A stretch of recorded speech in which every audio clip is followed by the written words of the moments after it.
என் முழு திறமையை வெளிப்படுத்த பார்ப்போம். நீங்க சொன்ன மாதிரியே செஞ்சிடுறேன். டிரான்ஸ்ஃபார்ம்.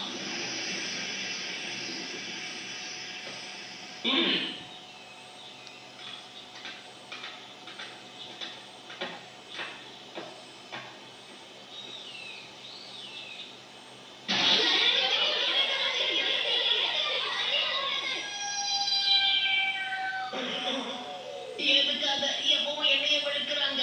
மன்னிச்சிருங்க. நான் ஹொக்காகேயோட பேரங்கிறதால எதுவும் பண்ண மாட்டாங்க. அத பத்திலாம் கவலைப்படாத. அழகான ஜுட்ஸு எப்படி செய்யணுங்கிறது கண்டிப்பா இப்ப உனக்கு தெரிஞ்சிருக்கும். நீ ஒழுங்கா பயிற்சி எடுத்தா போதும், சாதிப்ப. பயிற்சி எடுக்கணும், அவ்வளவுதான தலைவரே. இத பாரு, பெண்களுடைய உடல் உருவம் அப்படியே இருக்கணும். தயாரா இருக்கியா? நான் தயாரா இருக்கேன். டிரான்ஸ்ஃபார்ம். இது எப்படி இருக்கு? ஆனா என்னப்பா இது? பாக்குறதுக்கு பேரல் மாதிரியே இருக்க. அவ்வளவுதானே, இப்ப பாருங்க.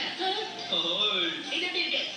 இல்ல இல்ல, இன்னும் பொல்லி ஆகணும். அது முதலே சொல்லிருக்கலாமே. இப்ப பாருங்க.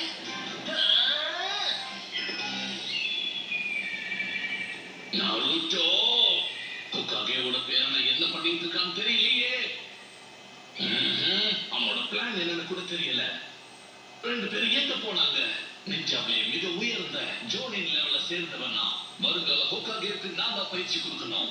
என்னோட மாணவர்களை யாராவது தொந்தரவு பண்ண நினைச்சா அவங்கள நான் சும்மாவே விட மாட்டேன்.